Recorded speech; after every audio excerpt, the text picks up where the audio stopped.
Sup, it's Hallie, and welcome back to Night Rain. When we last left off, it turned out Yuri is a shape-shifting monstrosity, but she might not be evil. Goodness, every time I play this mod, it just it sets my brain on fire afterwards thinking about this stuff.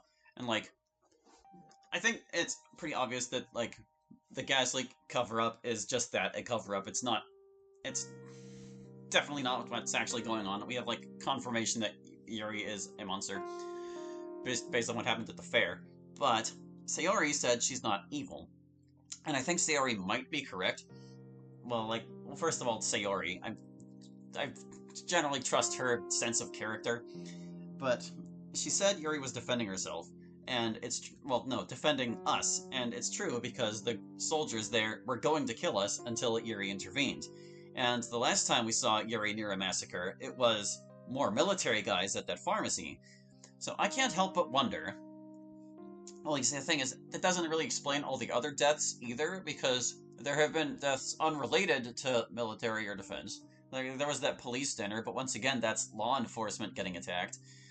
So, I can't help but wonder if Yuri isn't the only Shutai out here. Maybe there's a second one that's responsible for the murders, and she is getting targeted because she is also one. I don't know. That's my theory for the time being. But anyway, this guy was dropping off Sayori. She opens the door and steps out of the car, closing it behind her. I watch as she walks to her front door and locks it behind her. The light from inside spills onto the pavement. What a strange girl. Or perhaps I'm the strange one. Definitely you, guy. Definitely you. Damn, I'm beat. Where's my taxi? The police station is dark and deserted. It's well past midnight. Even the cops are off duty. Oh gosh. um. Both of these seem like terrible options. Let's take matters into our own hands. They're sure taking their sweet time. Whatever, I'm not waiting. The wind bites at my skin as I walk the empty streets. It's a cloudy night, and the moon is barely visible behind the dark clouds. Oh, and hey, you know the other thing about, there possibly being more than one Shutai. But at the police dinner, whenever they were attacked, who appeared just before the massacre? That guy in the orange outfit who we met on that one choice we made before. He could be it. Who knows? I'm just saying. The sound of an engine draws my attention. It's coming from behind me? My first thought is that it's the taxi, but I quickly realize that it's too dark to be the cab. My heart begins beating faster. There's no reason to be paranoid. It's probably someone on their way home. But what if it's not? It speeds up, and the engine's roar becomes deafening. Shit! I turn and run, my feet pounding on the damp pavement. The car gives chase, the tires screeching as it skids around the corner. My lungs are burning, my legs feel like lead, but I push on. Uh, well, if you're getting chased by a car, jumping the fence is actually not a terrible tactic, because cars generally can't go through fences. No, no, no, I can't lead them to my house. I have to lose them. Oh, I guess that too. I take a sharp right, heading down a side street. I vault over a fence, landing in a neighbor's yard. The car roars past, the tires squealing as they take the turn too fast. My breath comes in ragged gasps, but I can't stop now. I dash across the yard, heading for the street on the other side. The sound of the engine fades into the distance as the headlights disappear around a corner. I make my way over the next fence and drop into a crouch. The grass feels soft under my feet. This is the backyard of a large estate just a couple of blocks away from my house, though I've never been here myself. The sound of the car's engine is gone, and I'm alone. It's dead silent. Not even the wind is blowing. The house is completely dark. Should I go in? I don't have a choice, do I? Not this time, pal. I'm tired, and the thought of going home or back home right now sounds terrible. I creep towards the building. The shadows seem to swallow me. The garden is overgrown. The grass and weeds seem to have grown wild. The house is of traditional Japanese style, with a long veranda stretching along the side and a wooden gate at either end. I approach the house, carefully sliding the doors aside. To my surprise, they're unlocked. The wood is old and dry. The hallway is dark, with the only light coming from a window at the far end of the hall. There's no sign of anyone living here. I wonder if I'm alone. My footsteps echo on the wooden floor as the boards creak under my weight. This is creepy as hell. Why do I keep getting myself into situations like this? The floorboards suddenly give out, and I tumble down a set of stairs. Ouchies. Landing on a pile of debris, I struggle to my feet. The smell of dust and mold filled my nose. This was a bad idea. I should leave while I still can. I clamber up the stairs. The wood groans under my weight as I try to remember the layout of the house, but it's impossible to see anything in the darkness. Sliding open the first door on the left, I find myself in a long hallway with doors on either side. This place is like a maze. The floor is threadbare and the walls are plastered in faded wallpaper. Even the air smells of stale incense. You know, I'm glad they've got this vivid description because the background really doesn't look that shambly. I mean, there's some cracks and stuff, but every door is the same. They all lead to identical empty rooms. How big is this place? Well, you saw it from the outside, my guy. The hallway seems to go on forever. I reach the end and slide open the door. Dark. I noticed. The room is pitch black. I can barely make out the shapes of the furniture. Hello? A voice comes from somewhere behind me. Who's there? Please don't hurt me. That's a woman's voice, and she... Wait. I know that voice. Hallie! What the heck are you doing here? Well, you see, I was out walking, and I broke into your house in the middle of the night because I was being chased by a black car? No, that'll never fly. Don't tell me you're here just to watch me sleep. No, I was, being followed by a black car. Is that a question? Please believe... Relax, Hallie, I believe you. You don't have to explain yourself. Everyone has their own secrets they want kept hidden. Well, you should be more careful waltzing into a girl's room in the dead of night. What would people say? I sigh, relief flooding over me. Although you could have just said you wanted to join me in bed. I might have considered letting you. What? Just kidding, silly. Come on, you must be tired.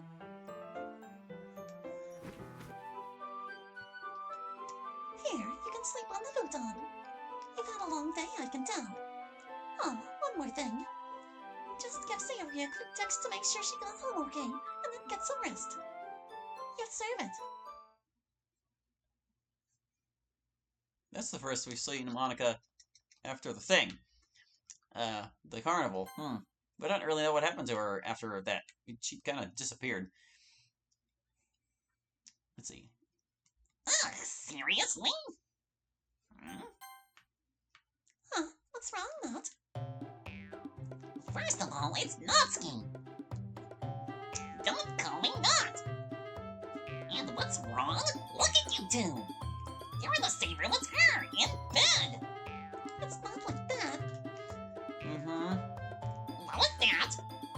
You pervert, you've only been seeing her for a week and you're already sleeping with her? What kind of sick monster are you? Hallie was just sleeping in the same room as me.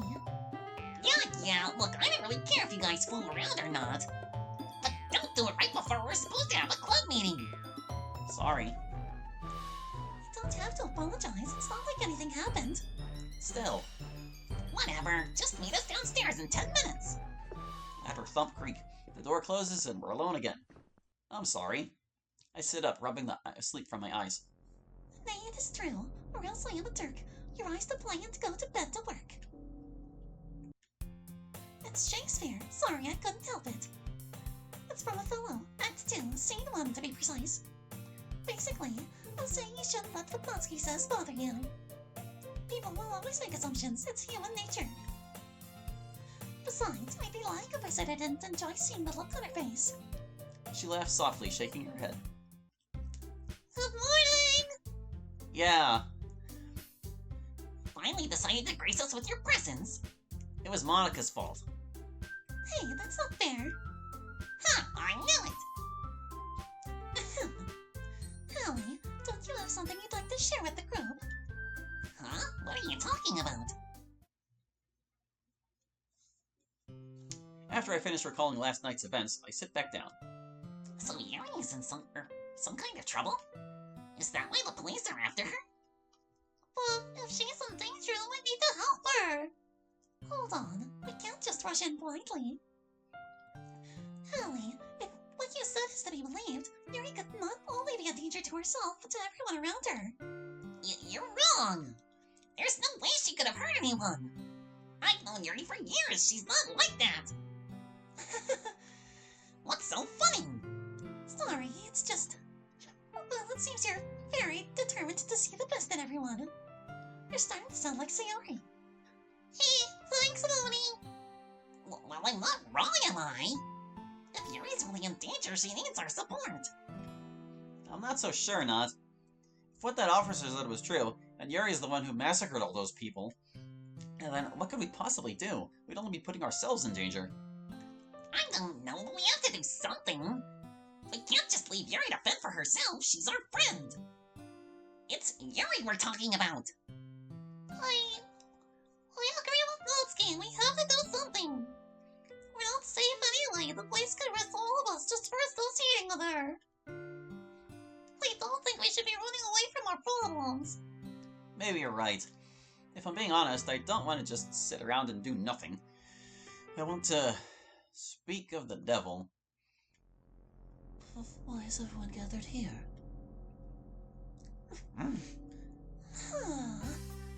You can't go anywhere without us, Yuri. The police are after you. What? But because I'm such a nice girl, I've offered not to stay here with me until this whole mess gets sorted out. Don't worry, Yuri. I'll make sure Monica doesn't try anything funny. Thanks, Natsuki, for putting your faith in me. I'm not sure it's deserved, but... you don't mind if I borrow your phone for a moment, do you? Huh? Oh, sure. Thank you. So, Hallie, how was your sleepover with Monica? Not bad. Her pillow was softer than I expected. Oh, what? Oh, what? Don't listen to her, Natsuki. Nothing happened. Okay, that's a relief. I take a bite of my toast, trying to ignore Natsuki's blushing face. Well, whatever. Okay, everyone, good news. I talked with my homework teacher, and she agreed to let the club participate in the class trip this year. A field trip? Ooh, that sounds fun! Yes, but the location is quite unique. Apparently, there's an old temple in the mountains near here, and the faculty wants us to visit it. A temple? I'm sorry, but what does this have to do with the literature?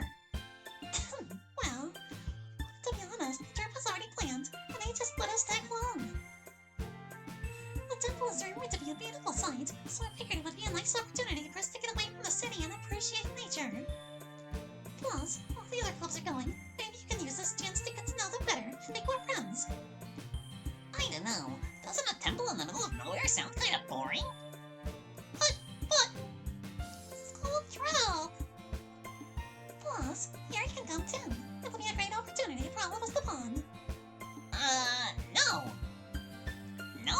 No. Absolutely not. If I have to watch you and Hallie bond again, I'm gonna puke. But we already told you where we were going, Yeah, we all know that's a good idea. Let's see, last time you invited her, she went berserk and almost killed everyone at the fair. Oh, wait, none of you remember that because all of you have second-hand amnesia or something. You know, Natsuki, if you want to stay here, you can just say so. Hey, don't twist my words, Sayori. Sorry.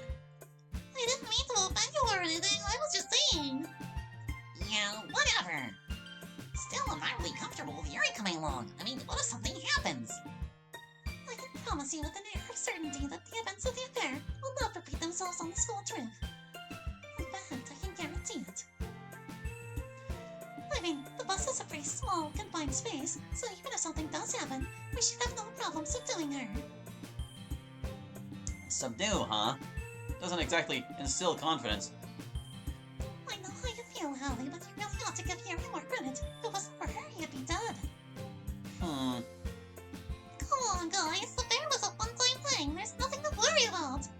Well, it's definitely not been a one-time thing just from the events we've seen, but this does lend credence to my suspicion that Monica is either controlling Yuri or in charge of her somehow. We don't even know if Yuri was the one responsible, right? Maybe it was just a freak accident.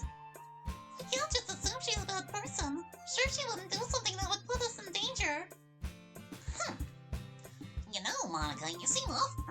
They did it again. Awfully confident Yuri isn't going to snap. What gives? Awfully.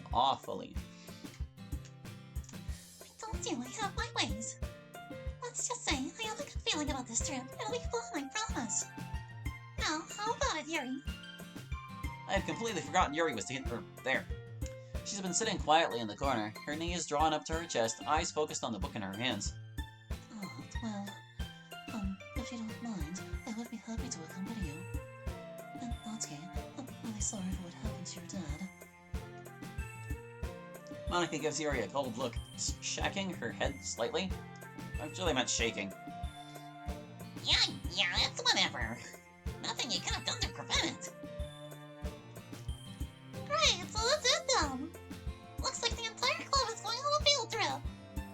Hey, can I talk to you for a moment, Yuri, in private? Sure, I suppose. Thanks. I don't like the sound of that. There are so many questions I wish they were asking that just aren't, but, you know, whatever. Sometimes that's the nature of these things. School trip. The clubs are taking a school trip to the mountains. The clean air should be a nice change of scenery, though I'm still worried about Yuri. Hopefully my fears are unwarranted. Monica said it'll be fine, so it's probably fine. Mouse, would you work with me? Where? There. Go.